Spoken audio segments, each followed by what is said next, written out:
Ladies and gentlemen, welcome back to episode 4 of the Perspective Podcast. 4 episodes. And this is why I like that it's real, because I wasn't ready. Yeah, you weren't ready. Now we're going. Now the podcast is live. Congratulations. Yeah, everyone's watching this now. How is your week been? It's great. You all right there? Yeah. You seem like you're in the jungle a little bit. This is Jabron's setup today. No, it's not. It really isn't. You'll notice that our background has changed, which was Mom's idea. So consequently, you are one with nature now. Enjoy the next 1 hour. How was your week? How was my week? Honestly, Planned. Keep sitting. It's on my head. Yeah, I know. Yeah. How was your week? How's my week? My week was, we're not redoing this, right? No. Okay, great. My week was surprising. Okay. Because I felt emotions.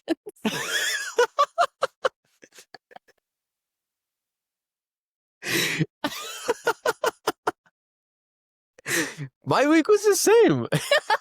I felt emotions. It was weird. Genuine? Yeah, I didn't know what they were when I started feeling them. And I was like, oh, hello again. It's good to, That's what I wrote in my it's good, journal. good to see you. I was like, they're here. Yeah, they're here. They're back. The emotions are back. Oh, yeah. So as I started to feel definitely emotions again. Right. They are, I think I'm officially, according to my research, out of survival. I'm no longer numb. Okay. And I had a very rough day yesterday. Right. I couldn't focus. I couldn't do the work I needed to do. I was supposed to record my podcast yesterday, but all that said and done, it was disturbing. I had a solid 4-minute cry. Yeah, I remember you told me. Yeah. And just felt like I got it out. Yeah.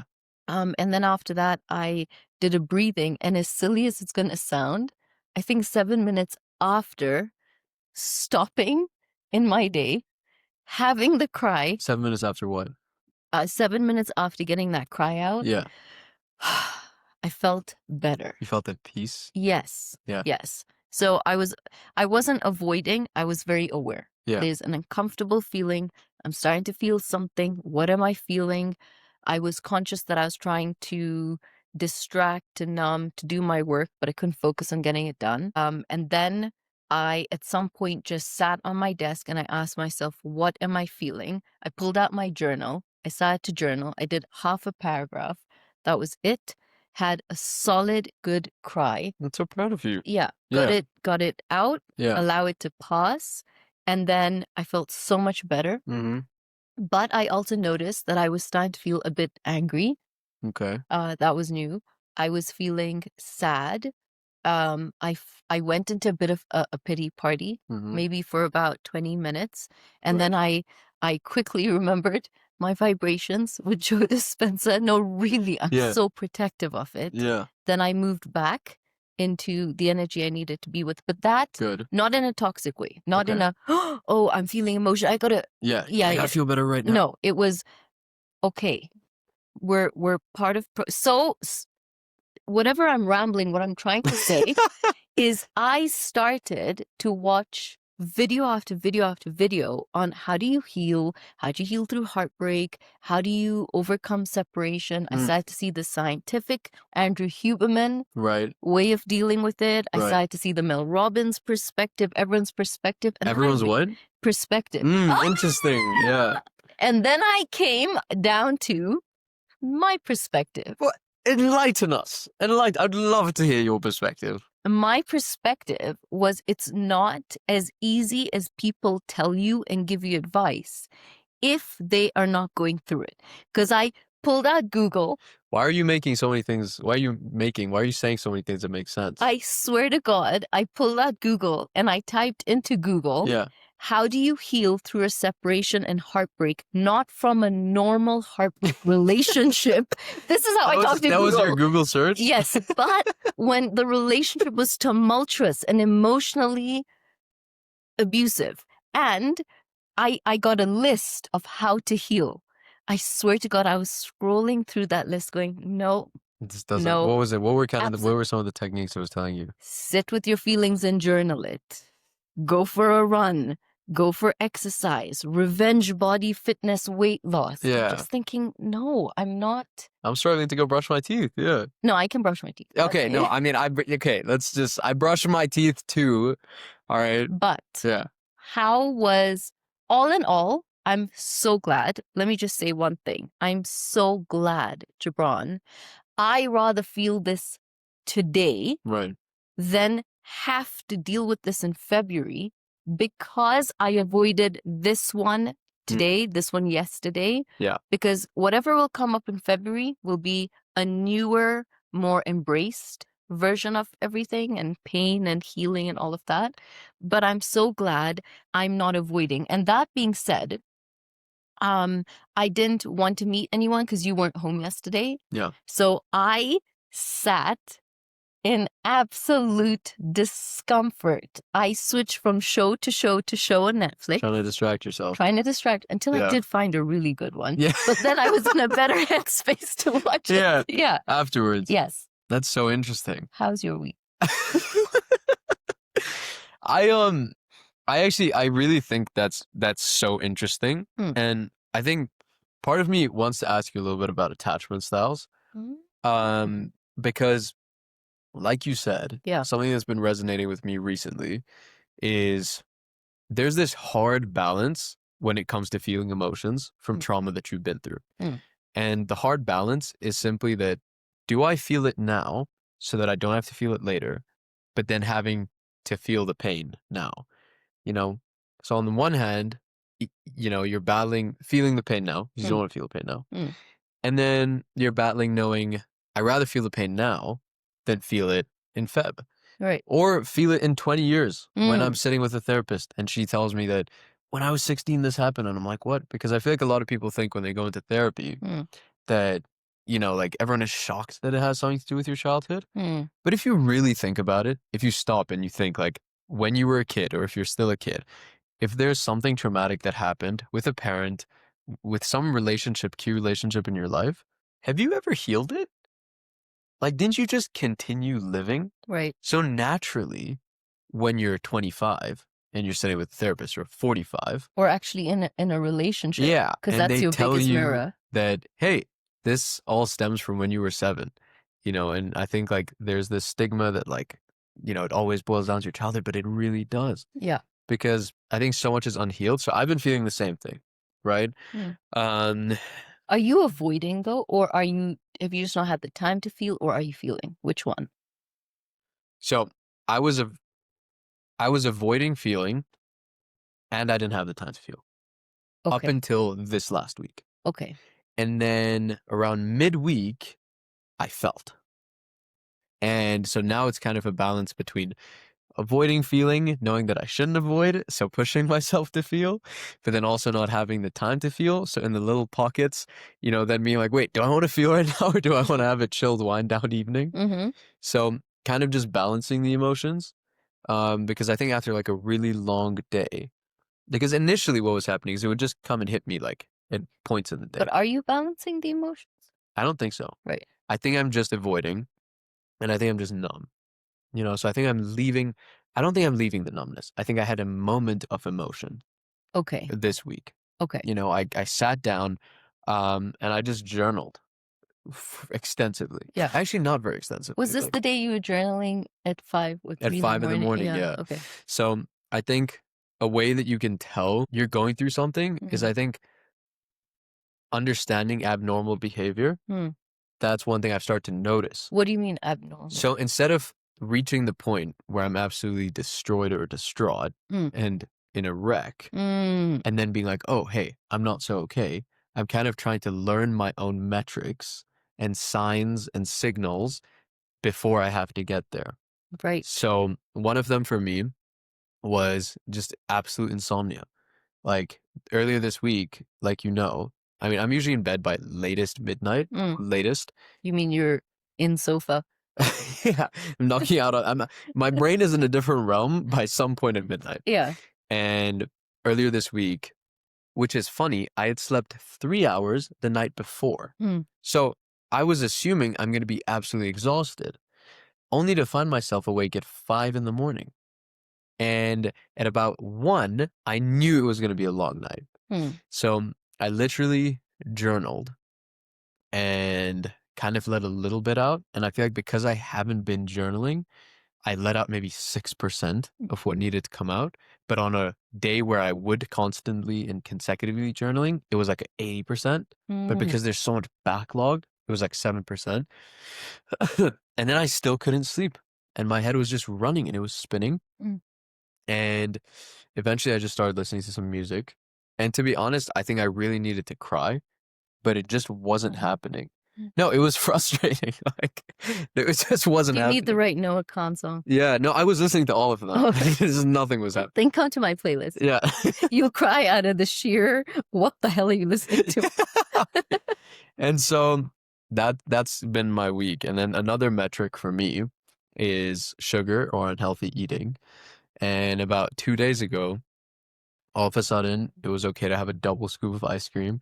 And I went out for lunch with a family member and I had a pizza. But you said it straight away. Yeah, I You knew did it say straight away. I Yeah. knew it the second we were ordering that this was a metric for me. Yeah. So for me, I'm starting to learn myself where one is food, the second is insomnia, not being able to sleep. Is that a first for you? Yes, it's not. No, it's No? happened in the past. Okay. And I think the third is distance created with relationships. And I don't think it's something I've noticed, but I used to do these like long periods off social media, right? Since I was like 15, Yeah. I would just like randomly like take 30 days off Instagram or like X or Y or Z. And when I say X, not like Twitter, like Yeah. as an example. I actually don't have Twitter. Do you have Twitter? No. Yeah. But so I would just randomly take time off social media. But that was more like, you know, mindset and like 15-year-old, like listening to these hustle gurus and social media is bad for you. So I just delete it and 30-day challenge and 60-day challenge and all that stuff. Detoxes. And recently, literally right before we started filming this podcast, I just went off like Snapchat. Again? No, I'd gone off. Yeah, I went off Snapchat for like 3 months. Oh, yes. Yeah, he lost our streaks. Yeah, Instagram for like 3 months. TikTok for like, I would check it maybe once a week. And I didn't notice all these things. And like, I'm so okay living without social media in a sense that that's another metric for me. When I kind of have to put a little bit of distance, I think it's because I'm not taking care of myself enough. Is that because you end up doom scrolling and that's why you get rid of social media? No. So why do you get rid of it? So initially it was because of doom scrolling. Okay. Initially I get rid of social media because I'm scrolling and a hustle guru comes up, you know, like Iman Gadzi or like someone, and they're like, social media is so bad for you. You spend so much time doom scrolling. You know, you're losing whatever. Like Alex Hormozy pops up and you get this motivation. So I do the challenge. Yeah. Now it's more just like, I need breath. I feel like what's actually happening is I'm not getting enough time for myself. Yeah. Or I'm not getting enough time to just breathe. That in my little pockets of free time, I can't just suffocate myself with content. I love that. Okay. And so I just naturally started taking a break. And I told all my close friends, you typically, which is actually funny, typically I would tell my close friends, hey, I'm going to be taking a little bit of time off socials. If you need to reach me, call me, iMessage me, or WhatsApp me. But this time, I think there was just so much going on. And I just got so overwhelmed that literally, like, 1 minute I was on social media, the next minute, the next time I'm opening Instagram was 6 months later. So, Facts. yeah. Yeah. Or, yeah. So I think it was just more like, sometimes I tend to feel suffocated. So now I've started to notice if I'm pulling away a little bit, you know, the intervals between talking to my friends is getting longer. I'm starting to crave more crap and I can't sleep. Big metrics for me, you know, and then also physical health. But right now that's kind of, you know, being impeded because I have a flu. For the second time in 9 days. I don't know what emotion I'm holding on to that I need to let go of. But your body's tired. So I think those are my metrics. And starting to realize those things has helped me catch myself before I kind of hit a bit of a low. And so now I'm recognizing that I need to do something. I'm Yeah. still not doing anything, Hmm. which is weird. I'm recognizing I'm going into not such a great place. And I'm still not journaling or going for a walk or listening to music. Like I know the fixes and I'm still not fixing, which is very interesting. I'm kind of letting myself get there Hmm. while this time just being aware. And I think maybe it's because I just feel like I don't have the energy Yeah. to kind of cover myself. Or is it that you also don't know what do I do from here? Because I don't, you know what? I just don't think healing anymore is Yeah. just journaling and going for a walk Yeah. and um having a good cry and processing. Like I feel like I'm hitting an era where I really want to know, how do we truly heal when we need to? But I think it's literally like that thing we talked about Hmm. in the last podcast, right?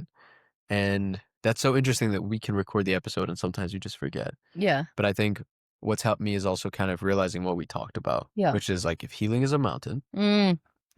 each little accumulative tool is a step on the mountain, Yeah.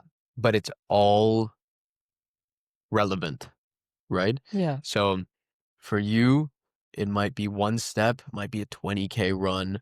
One step might be, going on a holiday. One step might be journaling every day. I think my And first step, to be really honest, was realizing um, I am not in survival, yeah, because I did not realize until yesterday what survival is, or the impact of your nervous system truly living there for such a long time, yeah, being wired to be in survival and no longer hyper hypervigilant right. to my environment, no longer being on eggshells. And do you know what I actually realized yesterday? I realized suddenly there was a void. Do you know what my nervous system fact craved? Chocolate. Chaos. Chaos. I had created a void, and this 3 to 4 month period Ooh, created a yes. void inside of I me. need to tell you about something. And yesterday, when I was sitting, I had an urge to call Mo. Right. And I thought, what am I looking for? Yeah. And I was thinking, closure? Yeah. Am I looking for why? Am I looking, what are all these thoughts? What's this pain? Like I was feeling. Yeah.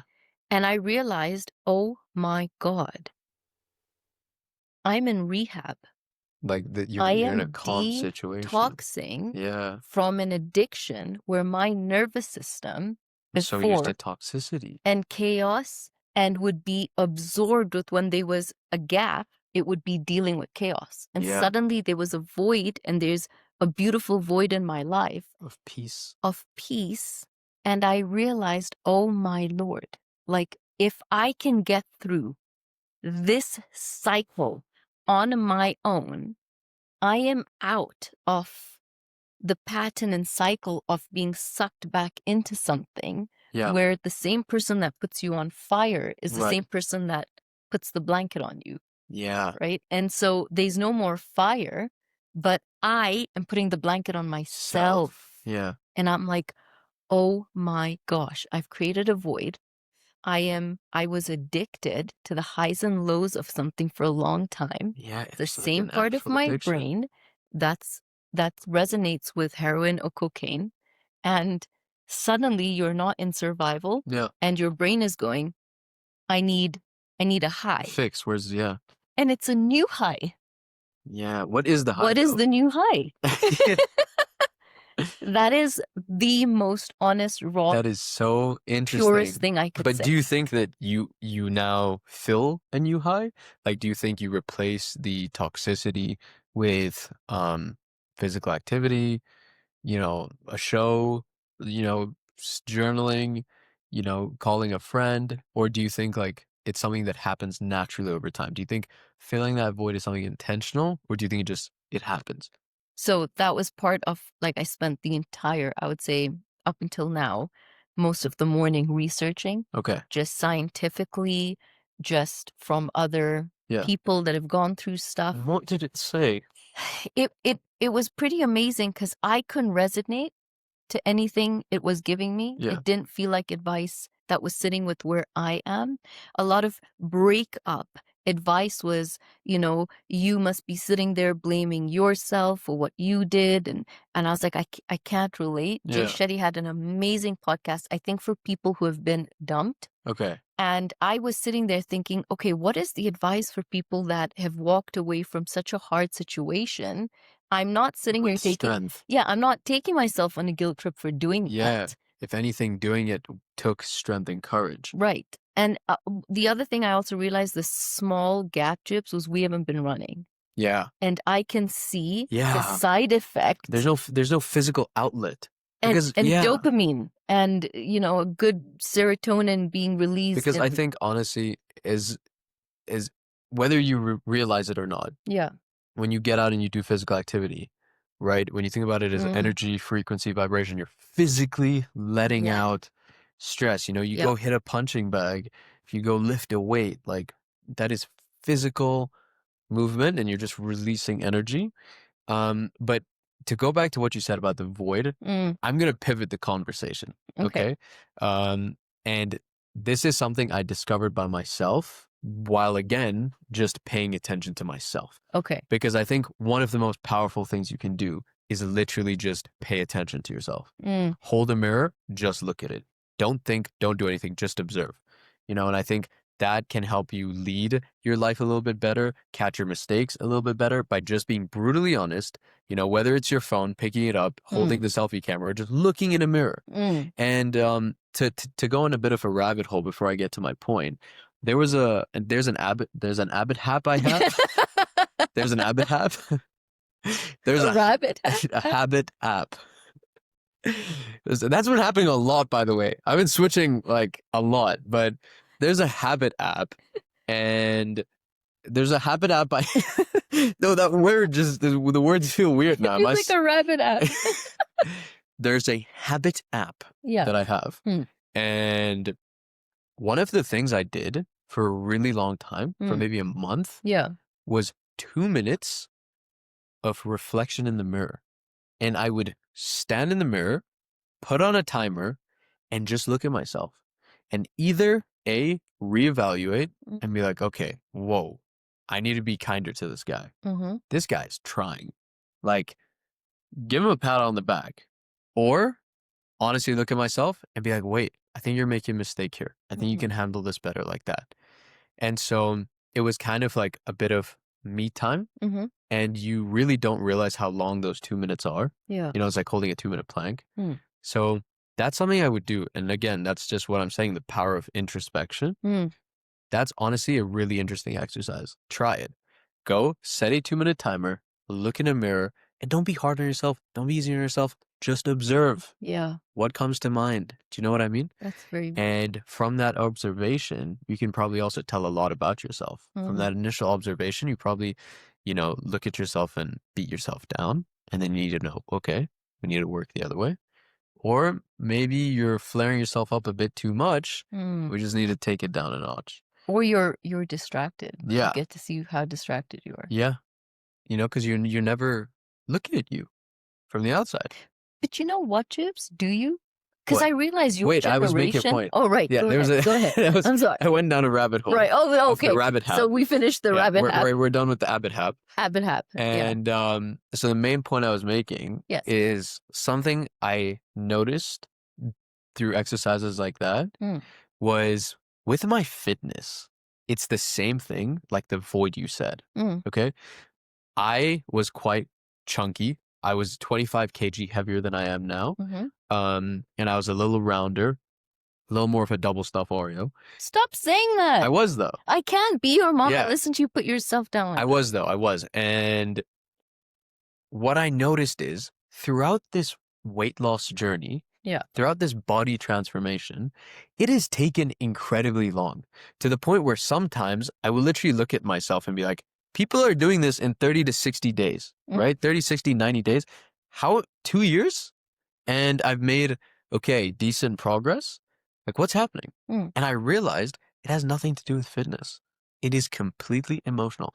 Because yes, to be fair, I've not really had a 90-day consistent period of stability, Yeah. where I only have life problems. Hmm. Like within 90 days, something hectic in life has happened, right? Mm-hmm. Which has kind of thrown things off. Yeah. And then with the toxic situation we were going through, we would crave more sugar and need some dopamine. And so that would throw the body transformation off. Yeah. But throughout this body transformation, I keep getting really close and then really far. Yeah. Really close and really far. And yes, overall my progress looks like this, but I realized that when I get too fit, when I almost reach my goal, right? Like let's say my goal is to have 6 defined abs. When I have 4, I will start to eat again. You sabotage. I sabotage myself. And why?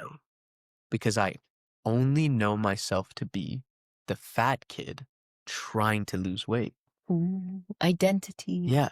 My whole identity since being a kid is the fat kid trying to lose weight. The guy losing weight, the weight loss guy.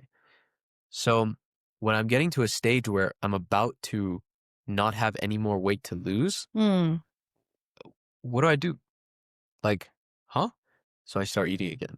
I start packing on pounds again. And I know one of my best friends who's also a PT is watching this like, Jibs, no, just stick to a calorie deficit, be consistent. But I'm telling you that I would, again, there's this void now, right? Yeah. Of too much success with my body. There's this void of me looking too close to what I want to look like. What do? I need weight to lose. Like that's the void. And so before I wouldn't notice. And so I would just keep eating again. And then I'm confused. Wait, how did I just gain 5 kilos?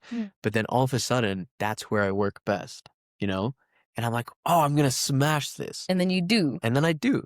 So it's kind of now wiring my system to be like, okay, we're not just the weight loss guy. We're the fit guy. Yeah. Just fit. So then if I do end up losing all the weight I need to, now I need to put on some muscle. But it was just so when I realized that, I was like, oh my God, the reason I have been so back, forth,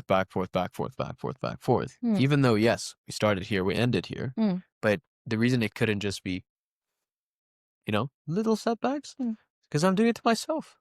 As much as it is my situation, it's myself. So I fully feel you when you're saying that your nervous system was just so calm, relaxed, and at peace, but it had been in so much toxicity that it only knows how to function in toxicity, that now there's no toxicity, What is the new what is happening? The new identity? I feel like I just talked for so long. But in your talking, Yeah. I'm trying to nod with you, but in reality, it was so relatable because I went into thinking you need to progressively move into the new identity chapter 2 Right. of not going in to sabotage yourself when you have that other 5% left to work. And I realized, oh my God, simultaneously, like I get to have a new identity right now. And there's this amazing guy I've been following on YouTube. I think his name is Carl Lentz. Okay. The pastor I told you. Carl Lentz? Carl Lentz, huge. Oh, the guy who was in the suit? Which guy? The guy who was in the suit and his tie was not like, no. Wait, is it the James Saxton? Yeah. The one I was saying to do a tie like him, the divorce guy? Yeah. No, Oh. this is Carl Lentz, the one I was telling our other friend about at dinner. He had this affair, took 4 years to get back on track, got his family back, but huge public figure. His name's Carl Lentz, I think. Carl Lentz? Like Lentz. Oh, Lentz. Lentz. Lentz. Lentz. Lentz. Lens continue, shall we? But he said something that blew my mind in a podcast this week. See what I did? What? I said lens continue. Down a rabbit hole. Yeah. Cool. Yeah. We can cut that out, right? No. Okay. It's like a Coach Bennett moment. So he said our cat's choking. One of our cats are choking right now. Okay. One of our cats has a fur ball. Okay. It's okay, right? I feel like a bad person for not rushing over to help it. Hello. Which one of the 4? Which one of the 4? I mean, we've got spares. It's yours. It is mine. Yeah. That's true. So Carl Lentz said something that really blew my mind, and I had never actually seen life from this perspective. I've always seen life as we have a book, we have our story. When we're done with the chapter, we move on to another chapter. Okay. He turned around and said, That's how I'm seeing it right now. the book is closed. That book needs to be shelved. You get to have another book, another story, new chapters. And I was like, oh, I love that. Oh It's a my new God. book, not a new chapter. Oh my God. That makes so much sense. Right?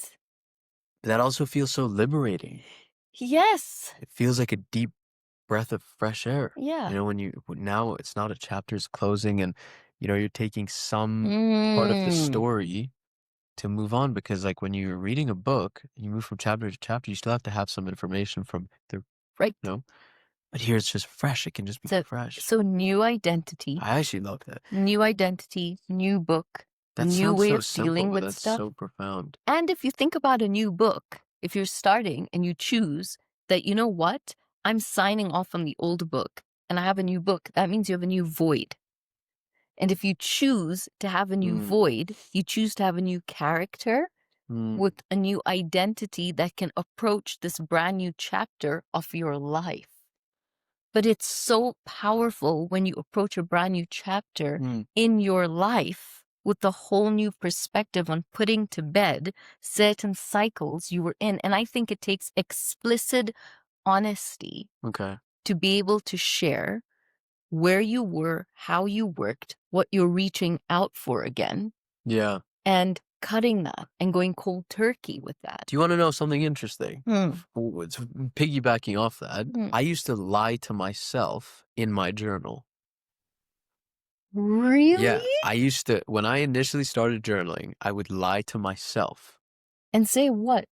I would think that I would have to be perfect, you know, so I wasn't honest with myself about the issues I was facing. Okay. In the sense that when I would journal, and maybe this stemmed from me having to feel like we had to be a perfect family my Mm-hmm. whole childhood. Mm. So now feeling, because I don't know why this is so weird, Mm. but I've always kind of like journaled assuming that someone will read them one day. Like everyone else journals hoping no one will ever read this. Mm. I always used to journal assuming someone will read it. Mm. So So you're writing a memoir. I don't know what I was writing, but in that, assuming someone's reading it, I would not be truthful with the problems I'm going through, the issues I'm facing, where I am mentally.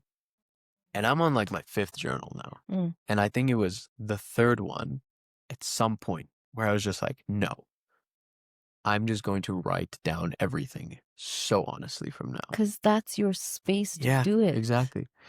And I took such a deep breath out. So I fully get you because I think it comes down to this thing again where I would feel like failure is bad, Mm. Hello. Hey, precious. I would feel like failure is bad. Yeah. And so if I had problems, if things weren't going right, if my mental health wasn't great, I was failing. So I would hide that. Mm. And then I was just like, no, if I am failing, going through mental health issues and struggling, writing it down or not, I'm still going through that. Yes. When I close this book, it's the same. Yeah. So I might as well be honest with myself so I can start to see how to fix and rectify it, Yeah. right? Yeah. As opposed to just hiding. Right. When I'm honest, when I can see a problem, I can fix a problem. I find that fascinating that we hide from ourselves. We hide from our own truth. Yeah. Like, I wonder what mask you had to take off to just see yourself with kindness, with grace, with compassion, with love, because you're just being this teenager and this adult for the first I time think in that's your what life. it was. I think it was a real mask, which was no mask. Ooh. You What do know, you mean? Wait. I think life got so intense Mm. that I just realized, whoa, like this is life. Mm. It's not about creating a narrative anymore. This is what it is. Is it because life's giving you a narrative? No, I was Okay. giving myself my own narrative in my head. And I truly think it's because as a kid, everything always had to be perfect.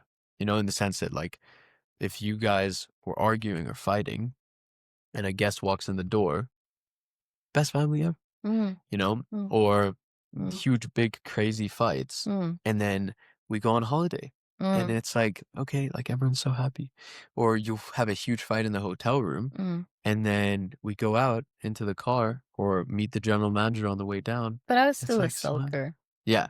But like in the sense that according to them, we had to like portray this perfect family. That was exhausting. Yeah, in a sense of weirdness, because yeah, like you don't go out, you know, airing your dirty laundry, Mm, but it was weirdly perfect. yeah. You know, it wouldn't be like you can meet some couples and like, yeah, they're honest, like they're not gonna tell you exactly what happened, but you can see they're upset with each other. You know, there's a bit of like back and But forth. I think it's because they're also comfortable. Exactly. You know, they're safe. Like, Yeah. oh, we had a bit of a tiff. I Yeah. think our situation was neither of us. Well, first of all, we didn't know there was an issue that had to be dealt with, right? So that made the situation very complicated. And then I think on top of that, I I was so fixated on wanting a family. I was so fixated on wanting what I wanted when I was 14 and 15. I I was just realized so, something. oh my God, what? I just realized that you wanted this perfect family so badly that you made it. It was fake, you know? You made one. No, my nervous system's like, no, I didn't. What do you, what? You made a perfect No, family. I understand radical accountability, but right now I'm In the just like, sense of like in the sense of just not accepting how broken everything was, it created this sense of the family that you wanted on paper. that being said, you wanted to talk about attachment styles, but I was the fixer. Yeah. As the fixer, as the rescuer, I was the savior. I was the person you put everything together. I'm the person you could come to that has all the answers. So And I we'll was keep trying no matter regardless. what. And so I was playing out that identity. I was playing out a role. And this is why I think knowing your attachment style, it's not a diagnosis, but it's such a deep guide into your wounding and into your core wounds on why you do the things you do, why you attract the people that you do. Because a lot of the things I did stemmed from I won't be loved, I'm not good enough. I was terrified of being abandoned. So, in order to not be abandoned, I will be, do, say, lose myself to not be abandoned until you realize one of the most painful things for me last year was recognizing how much of myself I had abandoned, how much of myself I was not present to, how much of myself I did not love, and how much of myself I had to start to fall in love with that felt selfish. Because when you grow up being this perfect, good girl, Yeah. you're not taught that self-full, as Jessica Broom, anxious attachment healing teaches. You think self-full is selfish. Yeah. And putting yourself first is not something you do in society, not something you Mhm. do as a mom, not something you do as a wife. And just coming back to my core wounds and tending to them so delicately. First with Yeah. the shock of realizing, I don't rock the boat. And then you live in this yo-yo. The yo-yo for anxiously attached people, the yo-yo is you can settle, lower your standards to have what you want. And yet the other side is your standards are high, you want to grow and you want to have a beautiful relationship, a committed relationship, a connected Yeah. relationship. And then you're trying to settle for a lack of connection and look for it in another way. Yeah. And then, so you're so torn. I was torn. Right. And I can feel that like a painting in me. Like, Yeah. those paintings where you put color on a piece of paper and then you close it and you open it, you make a butterfly.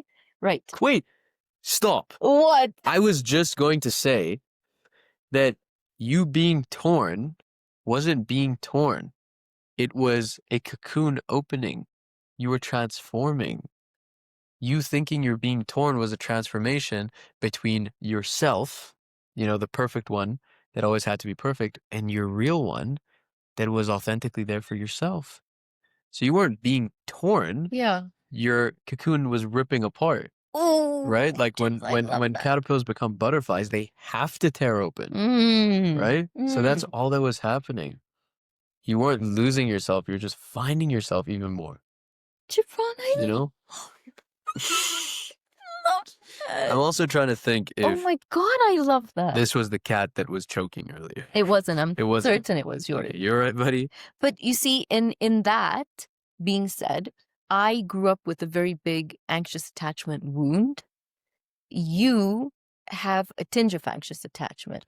But isn't it strange that with the Because we can move. Yeah, but Yeah. isn't it strange with the tumultuous environment I've grown up in, I tend to lean more to a secure base. Because you have a mom that loves you and was attentive to you. Who is this also? And you mom? could fall outside and come back in the house and know, but it really makes a difference. 0 to 2 is where it's formed. Like that's where the child cries and can rest assured their nervous system is taught from that tender age. I can cry, mom will be there. I can fall, well, caregiver. Yeah, doesn't have to be mom. Primary, parent will be able to nurture them, love them, make them feel safe, question why are you feeling the way you are. And that's why I told you this week, right? Jibs was never punished. You punished, put in a corner. You're hit. Your emotions got tended to. Yeah. And I think that's what helped you become more secure, because you also knew, okay, I can be in an environment where I can go feel things. I can feel out of place in school, but I can come back and talk So about let me ask you a how I question. feel.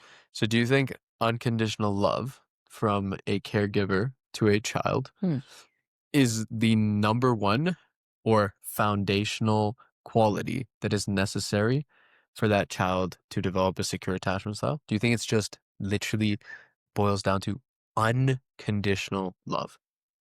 Unconditional love, meaning there's communication, there's warmth, there's safety, there's trust. The child has to trust the caregiver or the primary parent to know that whatever happens in my world, I can trust. You will not shake me up. And that's why fearful avoidance grow up with love and fear.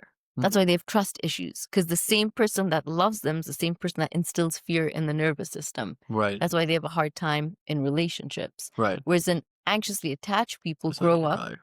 and anxiously attached people Yeah. grow up with getting love, receiving love, and then love is not taken away. You could have a parent that was busy, went back to work, didn't give you attention in the moment you were seeking it. And so your brain is constantly looking to connect and to hold on to it for life.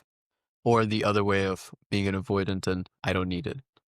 Like, Right. I very much had to pick myself up. Yes. So right? And then there is the fourth attachment style that does grow up with trauma, right? They are abused, grow up with alcoholic parents, sexually abused, physically beaten, and they're the dismissive avoidance. They're one of the hardest to have very intimate relationship with. It takes a lot of work from both sides. It takes a lot of work to rewire your nervous system.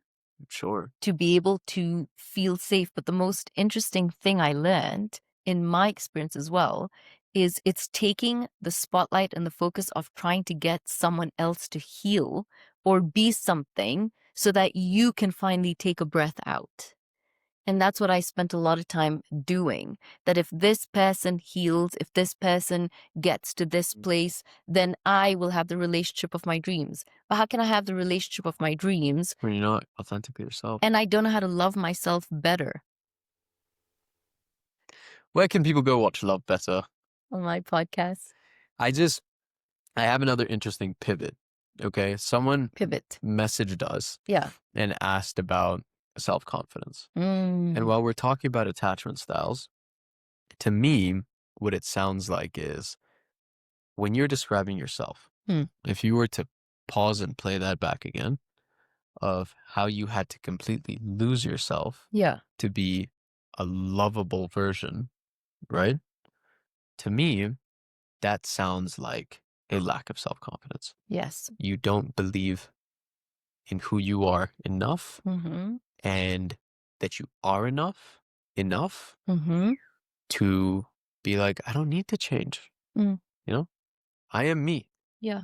And now that's balancing Yeah. arrogance, Right. because you can also on the flip side be like, no, I'm who I am. I'm not changing. And then you end up stuck in your ways And with the really whole, bad it's habits. my trauma Yeah. did this to me. Yeah. Yeah. Like, no, it's also being acceptant, but just having, so what is self-confidence and how can you develop it?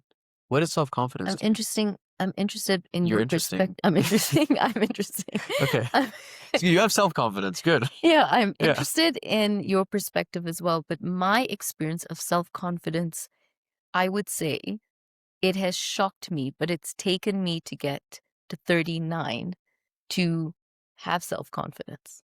What does that look like though? It What is different from 29 to 39? being so authentic and comfortable with where I am in my life, how I feel, my flaws, knowing I have to work on them, my self-confidence in understanding I don't have it all put together, my self-confidence in not wanting to be perfect anymore, Mm. and self-confidence I feel Even though I think you first are of all, perfect. I feel self-confidence truly is something you do work on. It's very different to self-love and self-worth. Wait. Self-confidence is Slower, something you slower. can adapt. You can learn to be more So confident, you're more saying there's a difference self-confident. between self-confidence, self-love, and Tying that down to your self-worth. self-worth. But don't they all go hand in hand? Yes, but you can have some people that are extroverts, avoidance, brilliant at being confident. You can put on a Oh, but mask for there's a no certain, self-love. right. It doesn't stem from being authentic, doesn't Right. stem from being real, That makes doesn't so stem much from sense. accepting yourself. Yeah. My falling in love with myself was accepting myself. And I think in accepting yourself, that's why you don't end up bitter and you can still create room for other people's pain. You can still create room for why other people do what they do. But what were we learning? Not with toxic empathy. Yeah. So for me, Not losing self-confidence, yourself to understand someone else. it's understanding someone else with so much empathy, but not at the cost of your role in the empathy for yourself too, right? That is, yeah, that feels like a nail on the head. But So self-confidence for me is very different to to self-love and self-healing and and self-worth. self-worth. So if I were to ask you, and if you don't mind me sharing a little bit about this, Mm-hmm. but Sure, sure, I will. A couple of years ago, um, particularly 2 years ago, I think when we were in the midst of this, mm-hmm. I would literally tell mom, "Oh my God, mom, you're so beautiful. Mom, you look so gorgeous." And she's like, "Oh, thank you. Can you pass me the salt?" Like, Yeah. yeah, like, "Oh my God, mom, you look stunning. Oh, thanks. Okay, we're late. We need to go." Yeah. And she would actively dismiss her own beauty. And I have friends of mine who still do this. I'll literally tell them, like, "Hey, you look so beautiful." "Oh, okay, yeah, how's your day?" Mm. So, in your own journey, Hmm. why do you think it was so hard to accept your own beauty? I know. You, I know why. you in the black. Let's go. Because my validation stemmed from an external source. Yeah, I feel so validated yeah. right now. Good, as you should. But has it been hard to change the source of your validation from external to internal? It was unbelievably simple. Really? I was taught by my coach, and it was this simple. He taught me two things. No one will ever understand your pain to the degree that you will need to understand your pain. Number two, no one will ever be able to reassure and validate the levels of pain they have put you through. And you are the only person that will ever be able to sit with that pain as simple as this and go, of course that hurt. Like, of course, that's a shitty situation. Of course, that's a shitty thing to say. Like, that really hurts. And there was a power in knowing no one can grasp this pain. So I stopped trying to make somebody understand the pain they put Woo! me through Yeah, and my CV, yeah, right? And my justice yeah, CV. And I started to focus on, I need to be able to just understand I'm hurt. This doesn't sit with my life. This doesn't sit with yeah. where I am and what I want for my life. But this hurts. And And do you know what was so funny about that journey? How many of us take the time to be able to sit and say something hurts and sit in it without feeling like that's pity? It's not. It's creating first depth and room for yourself so fully that only after you sit with your own pain can you have the ability to understand all truths in a situation, I love that. right? Yeah, because So, that fully, I think you have just cleared up something for me, because I think for the longest time, yeah. I would feel like if I'm feeling, it's a pity party. And there Mm-mm. have been times where it's a pity party and I'm in victimhood, Mm-hmm. but there are other times initially where you're just feeling, you're just kind of going through the emotions. Yeah. And I would feel guilty Mm-hmm. for being in pity. And I think you've just had a perspective, you've caused a perspective shift in me where I'm not in pity, Mm. I'm in observation. You know, Ooh. I'm not a victim, I'm just noticing I'm going through emotions. So I think victimhood and pity can stem from going through emotions, Mm-hmm. spiraling on them, Mm-hmm. and using them as an excuse. Hello. It's a We're a posse. family Yeah, today. it's a whole family. And then they're about to fight, aren't they? Yeah. And And then I'm scared who gets scratched. using them as an excuse Yeah. to, you know, take yourself into a deeper rabbit hole, as opposed to, like we said earlier, just looking in the mirror, Mm. being like, oh, I'm just going through a lot. Life just sucks, you know? Like that isn't pity. That's just observation. That's why I pay attention, because you guys don't know.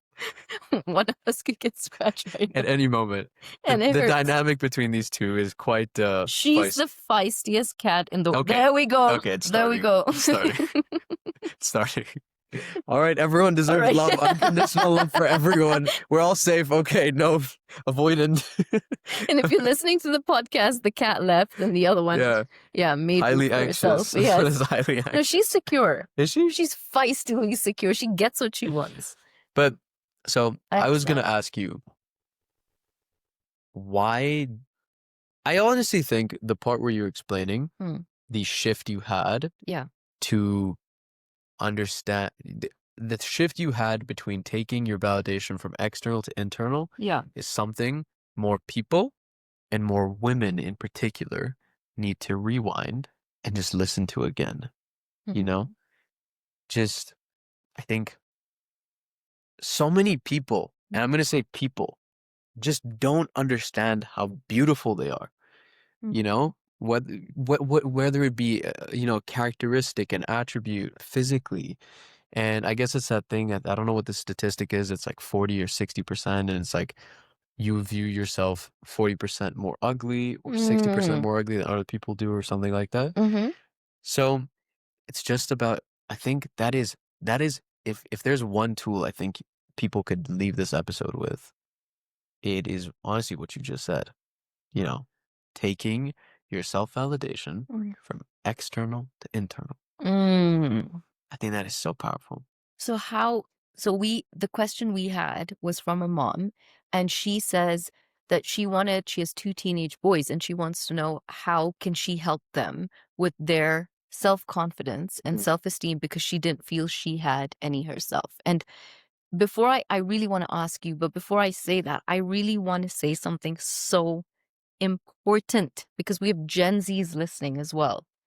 And I want to be able to say that the partner you pick, if you're dating them or you choose to marry them, is going to be a direct reflection on the amount of self-love you have for yourself, the amount of growth you're being pivoted into, and your self-esteem. Because a relationship can utterly build you or break you down to find yourself, to be able to build yourself back up. So when you are confused about your self-esteem, I would look at the people in my environment, and then I would look at my internal environment. Who am I choosing to surround myself with? Who am I in a relationship with? Why am I staying? The impact this person is having, the friendships I have, my coworker, my boss. You have the coolest boss if you ever watch this. But you just made me realize something. The quality of your internal environment will dictate the quality of your external one. Yes. If you don't feel you're valid or enough for love, Look at the safety, quality of your security, relationships. yeah, the people you will not only attract, but let into your life will do exactly what you would. Didn't we meet someone for dinner who turned around and said one of the hardest decisions they had to make was to cut out certain people in their life, to recognize that a lot of the stress and things they were feeling wasn't theirs. Yeah. It was their external environment. And when they had to cut this out, they suddenly were progressing, creative, flying in their life, Yeah. doing better. So that's what I would tell the mom. What do you tell her teenagers, or how does she help her kids Yeah. be or work on their self-esteem? Okay. I think without putting pressure on the mom, Mm. um, kids, like you said in episode 1, Mm-hmm. don't do what they're told. They do what they see.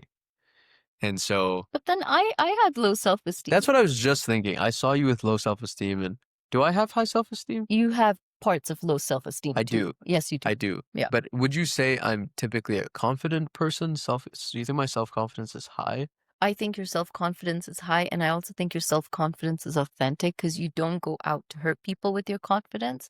I think you pull people in very securely with your confidence. But they're also You're grounded. right. And you're That also being said, cheeky. You should see Jabron's confidence in the gym, and he's flexing. No. He's two different personas. That's just because I'm very obnoxious and I'm obsessed with myself I when like I it. have a I plan. like it. I like it. But at the same moment, I also do have a lot of pitfalls of low self-confidence, right? And Yes. that you- and I will answer the question you asked me. Yeah. But that stems from bullying, I think, from school Mm. and in my childhood. And it's something I didn't realize until I met an old childhood friend like 2 years ago. And we met up, and he told me, he was like, and he apologized. We went out for lunch. I hadn't seen him in maybe 5 years, and we met up 2 years ago. And now we're in university and everything, and we went out, and he just apologized. And he's like, Jibs, I'm so sorry. I was such an ASS. A couple of other people were such ASSs. And I was just like, what? Because I didn't realize My brain's that I like, had gotten bullied, Yeah. and it's not something that ever clicked. It's not something I chose to focus on. And then after our interaction, when I kind of just sat and I thought back on like school, I was like, yeah, I was really bullied a lot, and that's honestly, truthfully, why I don't keep in touch with a lot of people I went to school with, because I feel like I've kind of just moved on from that energy. Is that why you used to isolate in school, prefer to think be in the so. library? Yeah, but some of it wasn't even by choice. Yep. Some of it I would try to fit into social situations and I just wasn't accepted. So then I think consequently, then I wonder what happened, because I didn't then go into a pity party of, oh, no one wants to hang out with me, and like no one likes me in school. I'm just gonna be sad. Like, instead I was like, oh, okay, cool. Like, if you don't hang out with me, I don't need to hang out with you. I'll go do my own thing. So I think I do have moments of low self-confidence. Yes. Where, for example, it took forever for me to start my social media account. Irrespective of the videos I make and how much energy I have on them, it took forever. And initially, when I even used to post on Instagram, oh my God, I think mom wanted to strangle me at one point. Mom, do I post this picture? Do I post that one? Do I take out this one? Do I post this? Like, do you know what I mean? And then you give him your opinion, and he's like, no. And I'm He still argues with you, overthinking. Yeah. And so it's just like, there's also, I think, a self-confidence journey where I can be so externally self-confident, but maybe my internal self-confidence was low. And it's come so far, to now just be able to click post. Yes. And for me, that's a personal metric that's huge. Yes. To just be able to record and post. Like, I know that's so normal for a lot of people, but for me, that was just like, whoa. I didn't record this video last week, and I'm still thinking about posting it now. That's a win for me. Yeah. But for her 2 kids, when you talk about self-confidence, I honestly think self-confidence is just, and these are very specific words, humbly being unapologetically you, right? Not just being unapologetically you.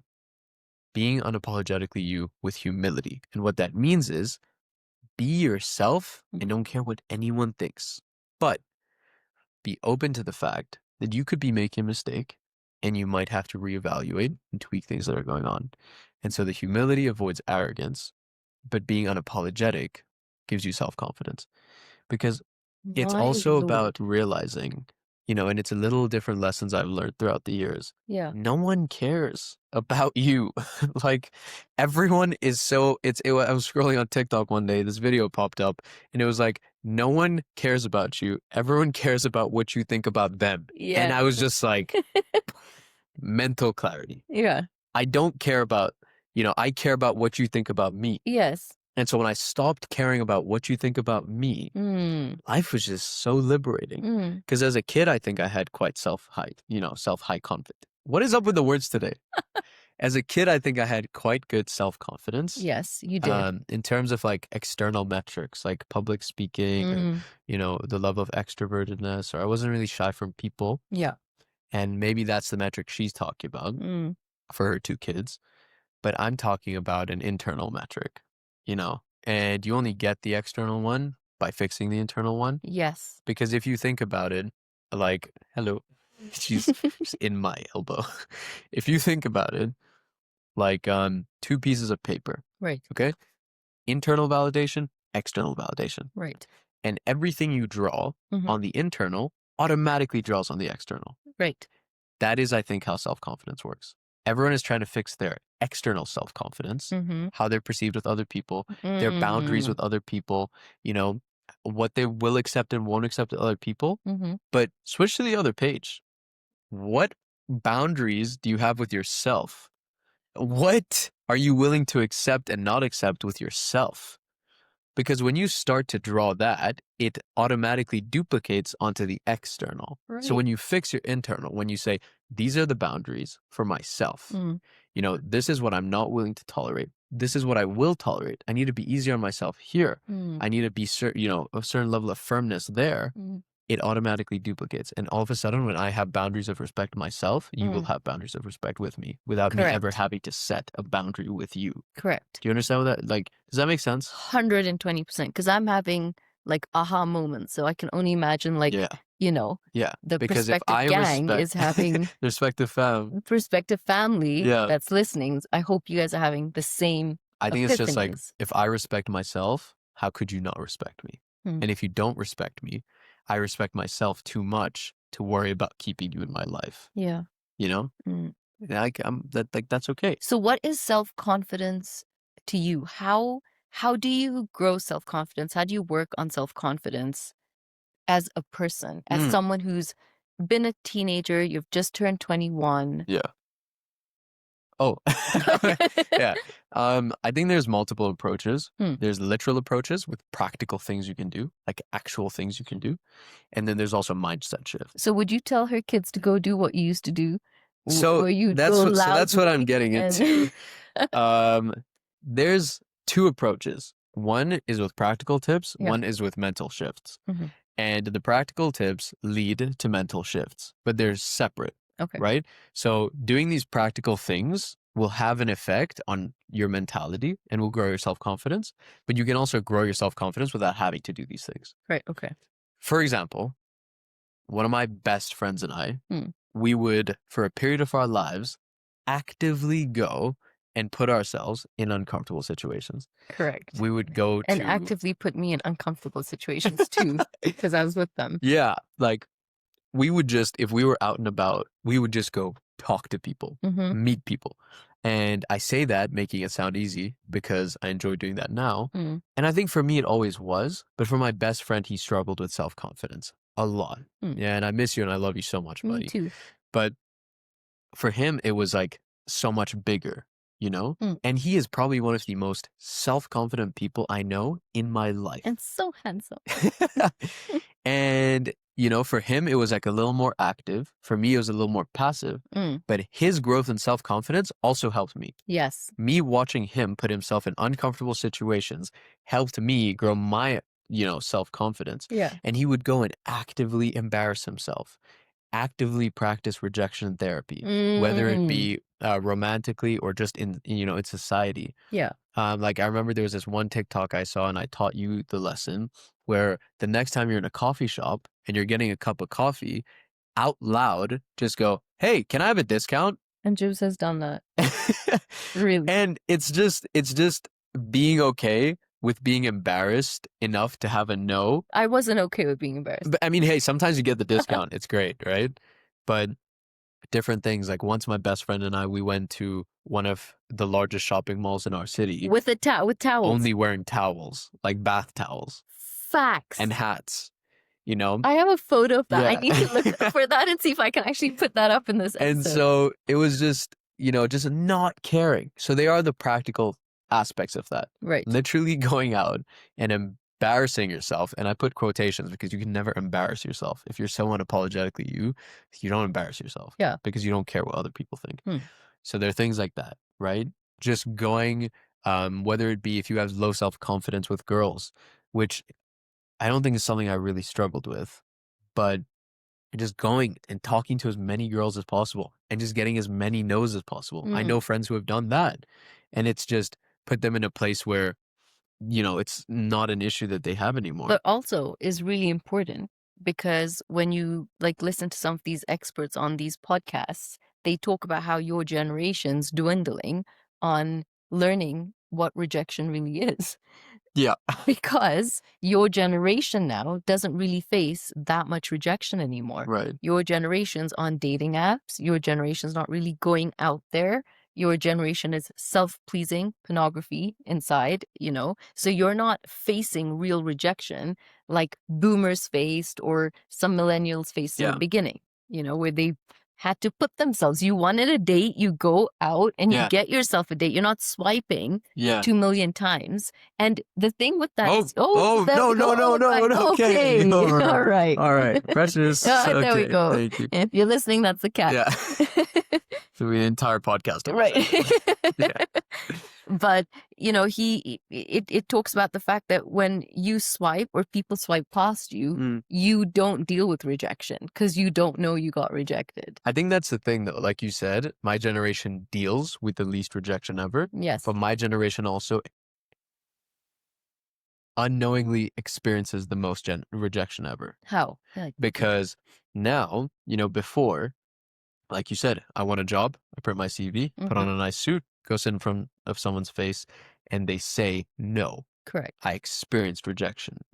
Now, I put out my CV on LinkedIn. How many people rejected me without me ever knowing? That's what I just said. Yeah.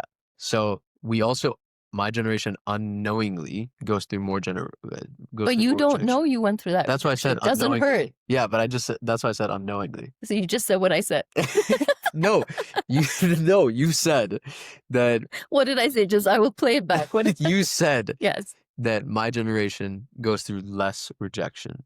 Because you don't know that you got rejected. Yeah. Yeah. Yeah. So what did you Thank you. Have a good day. Thank you. So I think if you're looking at someone like that, okay, and you're looking at people wanting to be more confident, I think confidence is something you can work on. Confidence is a mask you can learn how to grow, public speaking. These are all things you practice. The more you practice, the more you practice confidence, the better you get at it. Yeah. I think self-love is falling in love with the truth and the essence of who you are, and then not being afraid to get rejection because you finally accepted who you are. Yeah. So whoever walks away from you, whoever falls out with you because you finally know who you are, unapologetically, confidently in love with your tender heart and wanting to align and live your life to your beautiful alignment and your essence, then I feel you start to practice what Gibran said, which is confidence internally, externally. Yeah. With a huge disclaimer, this is not a pop podcast of I don't need no man and cutting off your friends and you can be a lone wolf. No. Self-confidence is not doing everything alone. Community. It's understanding that if you had to, you'd be okay to do it. Right. Right? But this is not an advert to go out and start, cutting off toxic friends in your life. Because that's not something I believe in. Wait. What? What? You don't believe in letting toxic people go? No. I don't believe in, I believe that there's a... What's toxic then?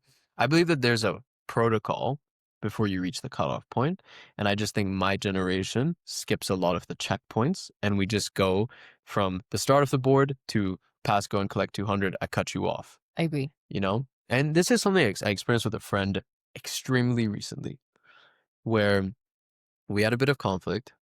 And 2 years ago, how we dealt with the conflict is very poorly, unskillfully, and we didn't allow ourselves to be open and vulnerable enough to communicate that, hey, we're both feeling this pain because of how much we care about each other. And this time, what I did differently was I communicated. Instead of just making assumptions, I gave the other person the benefit of the doubt. I said, hey, you're going through a lot, X, Y, Z, you know?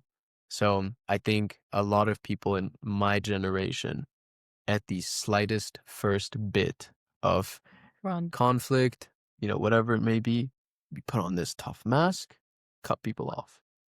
And sometimes you'll cut people off without even talking to them.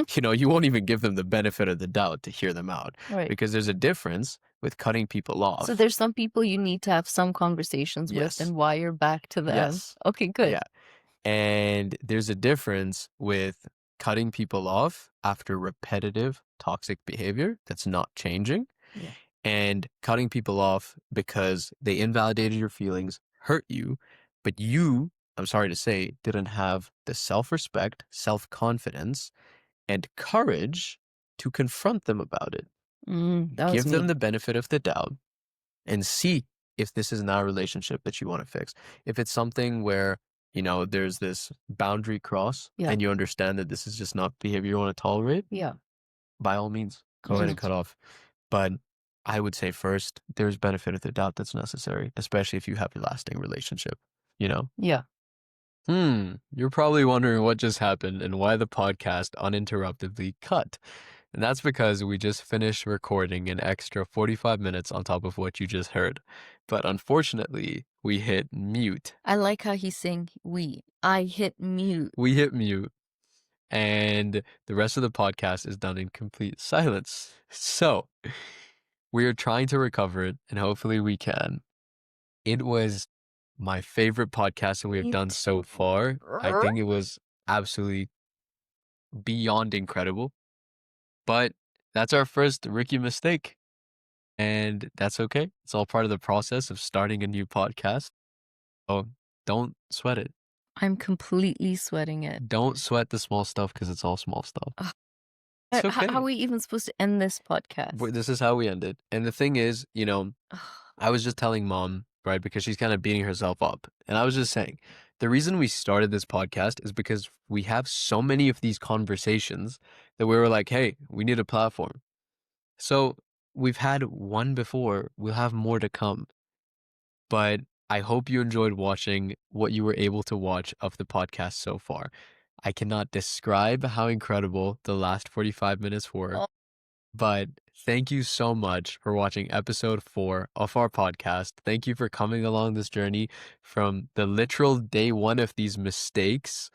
And you can find us on all socials at Instagram, TikTok, YouTube, Spotify, and Apple Music at the Perspective Podcast GS. Yes. We're going to try to recover the rest of the sound, but it has been an absolute pleasure. And we will see you next week.